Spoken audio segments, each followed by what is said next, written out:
Assalamualaikum warahmatullahi wabarakatuh. Halo guys, selamat datang di channel MBB Mislah Baca Buku. Di video pertama ini saya akan membaca buku dengan judul Daulah Islam karangan Syekh Taqiyuddin An-Nabhani, bagian pendahuluan, halaman 9 sampai 13. Tapi sebelum itu, jangan lupa untuk subscribe dan tekan tombol loncengnya, like and comment positifnya. Terima kasih. Mari kita simak bersama, semoga bermanfaat seluas-luasnya. Amin. Mari kita mulai. Generasi sekarang belum pernah menyaksikan daulah Islam yang penerapkan Islam. Begitu pula generasi yang hidup pada akhir masa daulah Islam, Daulah Utsmaniyah, yang berhasil diruntuhkan Barat. Mereka hanya dapat menyaksikan sisa-sisa negara tersebut dengan secuil sisa-sisa pemerintahan Islam. Karena itu, sulit sekali bagi seorang muslim untuk memperoleh gambaran tentang pemerintahan Islam yang mendekati fakta sebenarnya sehingga dapat disimpan dalam benaknya. Anda tidak akan mampu menggambarkan bentuk pemerintahan tersebut, kecuali dengan standar sistem demokrasi yang rusak yang Anda saksikan, yang dipaksakan atas negeri-negeri Islam. Kesulitannya bukan hanya itu, masih ada yang lebih sulit lagi, yaitu mengubah benak pemikiran yang sudah terbelenggu oleh Sakafah Barat.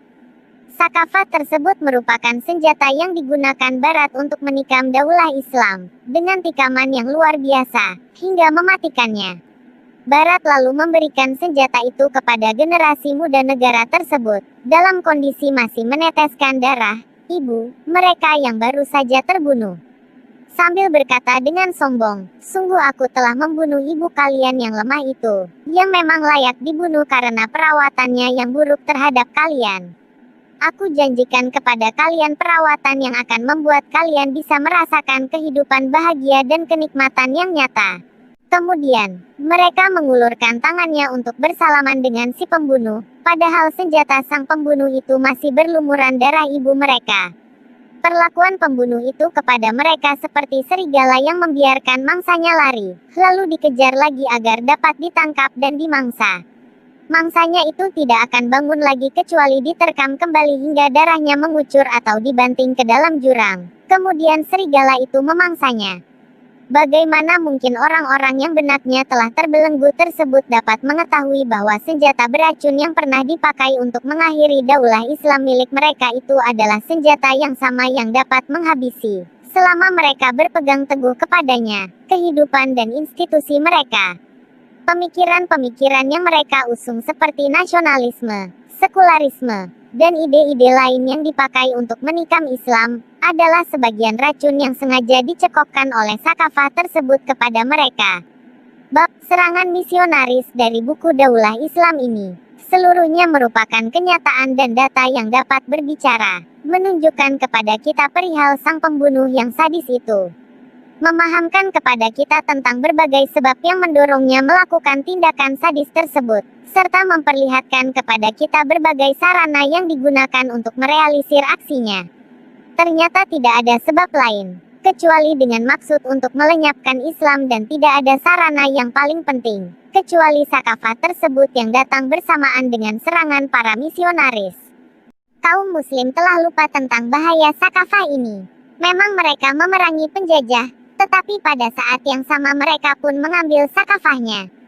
Padahal, Sakafah itulah penyebab terjajahnya mereka, sekaligus terkonsentrasikannya penjajahan di negeri-negeri mereka. Selanjutnya, mereka menyaksikan betapa banyak pandangan-pandangannya yang saling bertentangan, rendah, hina, dan menjijikan. Mereka membalikkan punggungnya dari orang-orang asing dengan mengklaim bahwa hal itu dilakukan untuk memerangi mereka, seraya mengulurkan tangan kepada Barat dari arah belakang dengan maksud untuk mengambil racun-racunnya yang mematikan itu, lalu menelannya. Akibatnya, mereka jatuh tersungkur di hadapannya dalam keadaan binasa. Orang-orang bodoh menyangka mereka adalah para syuhada yang gugur di medan perang. Padahal, mereka hanyalah petarung yang lupa dan sesat. Apa sebetulnya yang mereka kehendaki? Apakah mereka menghendaki negara yang tidak berasaskan Islam, ataukah menginginkan banyaknya negara di negeri-negeri Islam?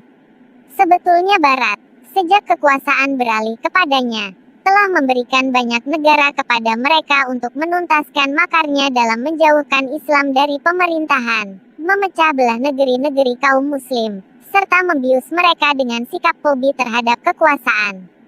Setiap saat, Barat selalu memberi mereka negara baru untuk semakin menyesatkan dan menambah perpecahan mereka. Barat selalu siap memberi mereka lebih banyak lagi, selama mereka masih mengusung ideologi dan pemahamannya karena mereka adalah pengikut setia Barat. Persoalannya bukanlah mendirikan banyak negara, melainkan membangun negara yang satu di seluruh dunia Islam. Demikian juga persoalannya bukan mendirikan negara sembarang negara. Bukan pula membangun sebuah negara yang diberi sebutan Islam dan berhukum dengan selain yang diturunkan Allah. Bahkan juga bukan mendirikan sebuah negara yang dinamakan Islam dan berhukum dengan undang-undang Islam saja tanpa mengemban Islam sebagai qiyadah fikriyah, kepemimpinan ideologis. Sekali lagi, persoalannya bukan mendirikan sebuah negara semacam itu, melainkan membangun sebuah negara yang akan dapat melanjutkan kehidupan Islami yang terpancar dari akidah, sekaligus menerapkan Islam di tengah-tengah masyarakat, setelah terlebih dahulu Islam merasuk ke dalam jiwa, mantap di dalam akal, serta mengemban dakwah Islam ke seluruh penjuru dunia. Daulah Islam bukanlah khayalan seseorang yang tengah bermimpi, sebab terbukti telah memenuhi pentas sejarah selama 13 abad. Ini adalah kenyataan. Keberadaan Daulah Islam merupakan sebuah kenyataan di masa lalu dan akan menjadi kenyataan pula di masa depan, tidak lama lagi. Sebab faktor-faktor yang mendukung keberadaannya jauh lebih kuat untuk diingkari oleh zaman atau lebih kuat untuk ditentang. Saat ini telah banyak orang-orang yang berpikiran cemerlang. Mereka itu adalah bagian umat Islam yang sangat haus akan kejayaan Islam. Daulah Islam bukan sekadar harapan yang dipengaruhi hawa nafsu, tetapi kewajiban yang telah Allah tetapkan kepada kaum muslim. Allah memerintahkan mereka untuk menegakkannya dan mengancam mereka dengan siksanya jika mengabaikan pelaksanaannya. Bagaimana mereka mengharapkan ridha Allah, sementara kemuliaan di negeri mereka bukan milik Allah, Rasul-Nya, dan kaum muslim? Bagaimana mereka akan selamat dari siksanya, sementara mereka tidak menegakkan negara yang mempersiapkan pasukan, menjaga daerah-daerah perbatasan, melaksanakan hudud Allah dan menerapkan pemerintahan dengan segala hal yang telah Allah turunkan? Karena itu, wajib atas kaum muslim menegakkan daulah Islam, sebab Islam tidak akan terwujud dengan bentuk yang berpengaruh kecuali dengan adanya negara. Demikian juga, negeri-negeri mereka tidak dapat dianggap sebagai negara Islam kecuali jika daulah Islam yang menjalankan roda pemerintahannya. Daulah Islam semacam ini bukan sesuatu yang mudah diwujudkan dengan sekadar mengangkat para menteri baik dari individu atau partai lalu mereka menjadi bagian dalam struktur pemerintahan. Sesungguhnya jalan menuju tegaknya daulah Islam dihampari onak dan duri, penuh dengan berbagai resiko dan kesulitan.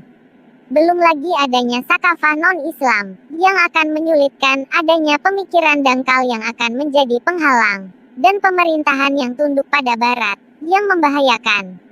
Sesungguhnya orang-orang yang meniti jalan dakwah Islam untuk mewujudkan daulah Islam, mereka lakukan itu untuk meraih pemerintahan yang akan mereka gunakan sebagai tarikah dalam melanjutkan kehidupan Islam di negeri-negeri Islam dan mengemban dakwah Islam ke seluruh penjuru dunia. Karena itu, Anda saksikan mereka tidak akan menerima pemerintahan parsial, meskipun banyak hal yang menggodanya. Mereka juga tidak akan menerima pemerintahan yang sempurna, kecuali jika memberi peluang untuk menerapkan Islam secara revolusioner.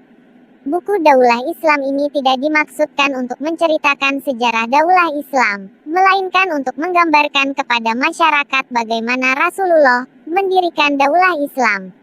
Juga, bagaimana orang kafir penjajah itu telah menghancurkan daulah Islam dan bagaimana kaum muslim menegakkan kembali daulah Islam agar dapat mengembalikan cahaya bagi dunia yang menerangi jalan petunjuk dalam kegelapan.